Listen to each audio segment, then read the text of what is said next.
Ang aking partner na masipag nag-ayos ng kanyang motor kasi mas magastos daw kapag ipaayos niya pa sa iba. Kaya sa YouTube channel lang po siya nanonood kung paano aayusin, kung paano umpisahan na kung pag-ayos ng kanyang motor, no? Kaysa gagastos kami sa mga magbabayad, kayang-kaya naman niya. Kaya napakagaling ng aking partner.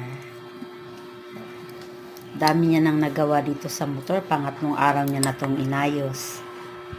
Kaysa magbabayad siya sa ibang tao. Meron naman tayong mga YouTube channel ngayon na kung paano lilinisin ng mga motor, no? Kaysa gumastos. Kaya thanks for watching Lala Vlog. Thank you.